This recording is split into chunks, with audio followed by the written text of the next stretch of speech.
until midnight by the glow of the sun, and between the rising and the setting of that sun there would be from 18 to 20 hours of day. It was evening time in the wonderland of the north, a wonderland hard and frozen and ridden by pain and death in winter, but a paradise upon earth in this month of June. The beauty of it filled Carrigan's soul, even as he lay on his back in the damp sand.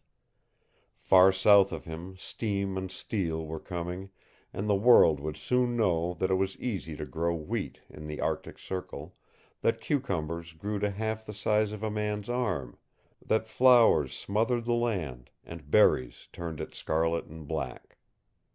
He had dreaded these days, days of what he called the Great Discovery, the time when a crowded civilization would at last understand how the fruits of the earth leaped up to the call of 20 hours of sun each day, even though that earth itself was eternally frozen if one went down under its surface 4 feet with a pick and shovel.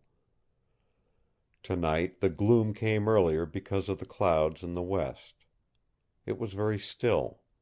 Even the breeze had ceased to come from up the river. And as Carrigan listened, exulting in the thought that the coolness of the wet sand was drawing the fever from him, he heard another sound. At first he thought it was the splashing of a fish. But after that it came again, and still again, and he knew that it was the steady and rhythmic dip of paddles. A thrill shot through him, and he raised himself to his elbow. Dusk covered the river, and he could not see.